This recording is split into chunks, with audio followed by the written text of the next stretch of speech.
దాకా మనం ఏం కట్టం కదా. కాబట్టి ఇక దాని గురించి ఎక్కువ అనవసరమైనటువంటి రాద్ధాంతం అవసరం. రాజధాని అయితే అయిపోద్ది, నిర్మాణం అయితే పూర్తి అయిపోద్ది. అంతే కదా, ప్రాథమికమైనటువంటిది అయిపోతుంది. రాజధాని అంతా తయారైపోవడం అనేది కాదు. ప్రాథమికంగా ఇప్పుడు ఉన్నటువంటి ఆ క్వార్టర్స్ ఏమేం కడుతున్నారో అయ్యి, దాంతో పాటు ఇప్పుడు ఆ లాటరీలు తీశారు కాబట్టి నిన్న ముందు అసలు డెవలప్మెంట్ అది అయిపోతే ఆటోమేటిక్ గా వచ్చేస్తండి ఇప్పుడు. ఎందుకంటే గవర్నమెంట్ కట్టి ఎన్ని కడుతుంది, 10 బిల్డింగ్లు కడుతుంది, రోడ్లు వేస్తుంది, మిగతా ఇన్ఫ్రాస్ట్రక్చర్ అంతా కూడా పబ్లిక్ వస్తేనే వస్తుంది.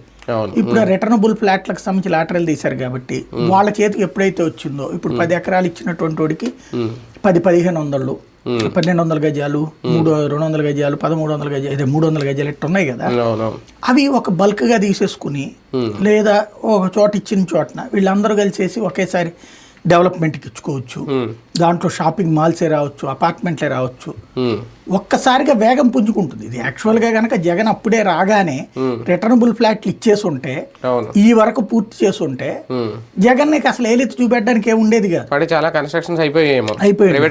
అసలు అయ్యే కాకుండా జగన్ చేసిన పని ఏంటంటే అక్కడ ఉండదు అనేటప్పటికి హైవే మీద కట్టినటువంటి కూడా అటు ఇటు కాకుండా మధ్యలో అవన్నీ నడుస్తుంది. కాబట్టి అమరావతి రూపం అనేటటువంటిది ఒకటి రావడం అయితే ఈ 5 ఏళ్లలో జరిగిపోతుంది. రూపం వస్తుంది. అంటే రాజధాని నిర్మాణం అనేది కంప్లీట్ గా ఇప్పుడు